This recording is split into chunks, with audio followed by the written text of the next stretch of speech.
ನಮಸ್ಕಾರ, ಸಂಪೂರ್ಣ ನ್ಯೂಸ್ಗೆ ಸ್ವಾಗತ. ನಾನು ಮಹಾದೇವ್ ದಿಗ್ಗಾಂವ್. ಬೆಳಗಾವಿಯ ಸೂಪರ್ ಸ್ಪೆಷಾಲಿಟಿ ಆಸ್ಪತ್ರೆಯಲ್ಲಿ ದಿಢೀರ್ ಬಾಂಬ್ ಸ್ಫೋಟದ ಸದ್ದು. ಆಸ್ಪತ್ರೆ ತುಂಬೆಲ್ಲ ದಟ್ಟವಾದ ಹೊಗೆ, ರೋಗಿಗಳ ಕಿರುಚಾಟ, ಅತ್ತ ಇತ್ತ ಓಡಾಡುತ್ತಿರುವ ಆಂಬ್ಯುಲೆನ್ಸ್ಗಳು. ಅಸಲಿಗೆ ಅಲ್ಲಿ ಆಗಿದ್ದೇನು? ಕುಂದಾನಗರಿಯ ಜನ ಬೆಚ್ಚಿಬಿದ್ದ ಆ ಕ್ಷಣಗಳ ಕಂಪ್ಲೀಟ್ ಡೀಟೇಲ್ಸ್ ಇಲ್ಲಿದೆ, ನೋಡ್ಕೊಂಬನ್ನಿ.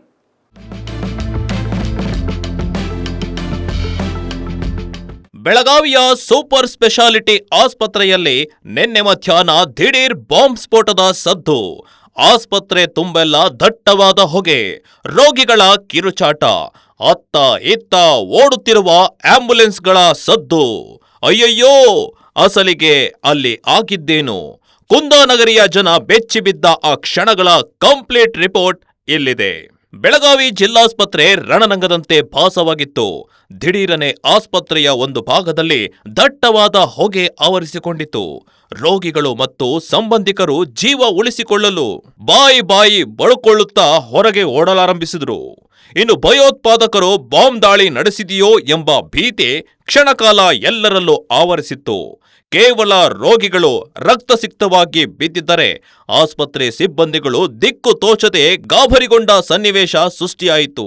ಸೈರನ್ ಮೊಳಗಿಸುತ್ತಾ ಬಂದ ಅಗ್ನಿಶಾಮಕ ವಾಹನಗಳು ಮತ್ತು ಎನ್ಡಿಆರ್ಎಫ್ ಪಡೆ ಇಡೀ ಆಸ್ಪತ್ರೆಯನ್ನ ಸುತ್ತುವರೆದವು.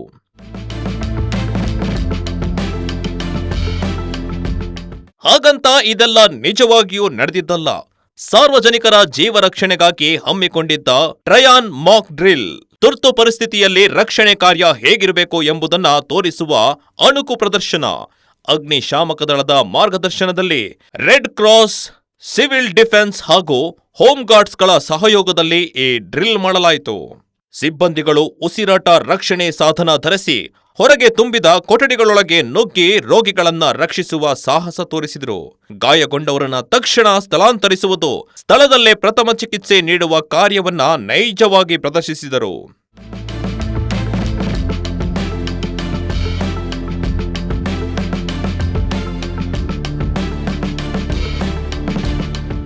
ಜಿಲ್ಲಾ ಅಗ್ನಿಶಾಮಕ ಅಧಿಕಾರಿ ರಂಗನಾಥ್ ಮಾತನಾಡಿ, ವಿಪತ್ತು ಸಮಯದಲ್ಲಿ ಗಾಬರಿಗೊಳ್ಳದೆ ಸಮಯ ಪ್ರಜ್ಞೆ ತೋರಿಸುವುದು ಅತ್ಯಂತ ಮುಖ್ಯ. ಜನರಲ್ಲಿ ಜಾಗೃತಿ ಮೂಡಿಸಲು ಈ ಮಾಕ್ ಡ್ರಿಲ್ ಆಯೋಜಿಸಲಾಗಿದೆ ಎಂದು ತಿಳಿಸಿದರು. ಇವತ್ತೊಂದು ದಿನ ನಮ್ಮ ಬೆಳಗಾವಿ ಜಿಲ್ಲೆಯ ಸೂಪರ್ ಸ್ಪೆಷಾಲಿಟಿ ಹಾಸ್ಪಿಟಲ್ ಒಂದು ಟ್ರಯೇಜ್ ಮಾಕ್ ಡ್ರಿಲ್ ಅನ್ನ ಹಮ್ಮಿಕೊಂಡಿದ್ವಿ.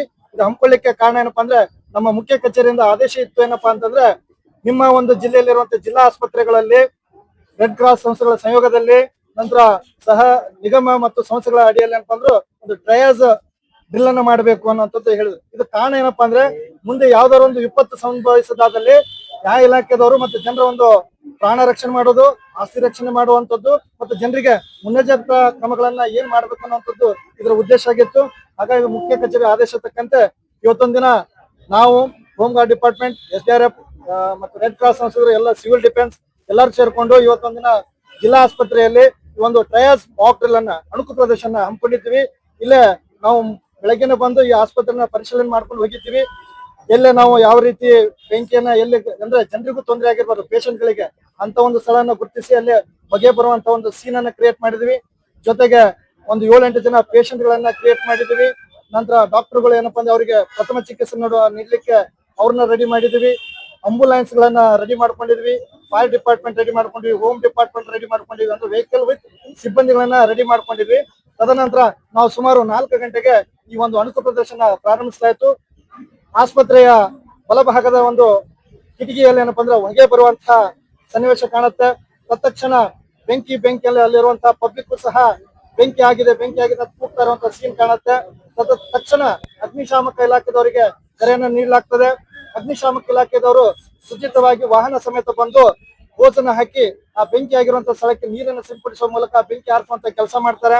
ಅದರ ಜೊತೆಯಲ್ಲಿ ಏನಪ್ಪಾ ಅಂದ್ರೆ SDRF ತಂಡ ಬರುತ್ತೆ ಹಾಗೂ ಅಗ್ನಿಶಾಮಕ ಇಲಾಖೆದವರು ಈ ಬ್ರೀದಿಂಗ್ ಅಪಟಸ್, ಉಸಿರಾಟದ ಸಲಕರಣೆಯನ್ನು ಹಾಕೊಂಡು ಹೊಗೆ ತುಂಬಿರುವಂತಹ ಕೊಠಡಿಯಲ್ಲಿ ಸಿಕ್ಕಾಕೊಂಡಿರುವಂತಹ ಪ್ರಜ್ಞೆ ತಪ್ಪಿರುವಂತಹ ಪೇಷಂಟ್ ಗಳನ್ನ ತೆಗೆದುಕೊಂಡು ಬರುವಂತಹ ಕೆಲಸ ಅವರು ಮಾಡ್ತಾರೆ.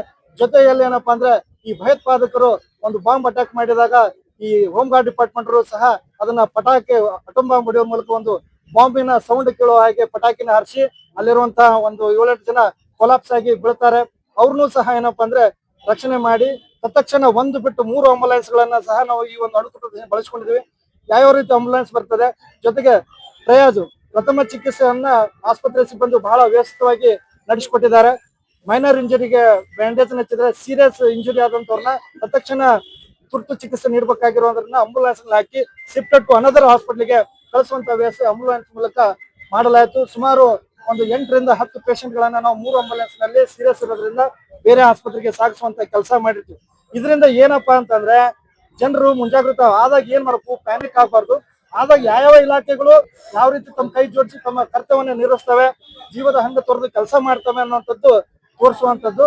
ಫಸ್ಟ್ ಆಫ್ ಆಲ್ ಜನರ ಪ್ರಾಣ ರಕ್ಷಣೆ, ಆಸ್ತಿ ಪಾಸ್ತಿ ರಕ್ಷಣೆ, ಜೊತೆಗೆ ಈ ಅವೇರ್ನೆಸ್ ಮೂಡಿಸುವಂತ ಕಾರ್ಯಕ್ರಮ ಇವತ್ತಿನ ಟ್ರಯಲ್ಸ್ ಮಾಕ್ ಡ್ರಿಲ್ ಉದ್ದೇಶವಾಗಿದೆ. ಇದಾಗಿತ್ತು ಇವತ್ತಿನ ಸುದ್ದಿ. ನಿರಂತರ ಸುದ್ದಿಗಾಗಿ ನೋಡ್ತಾ ಇರಿ ಸಂಪೂರ್ಣ ನ್ಯೂಸ್. ಇದು ನೊಂದವರ ಧ್ವನಿ.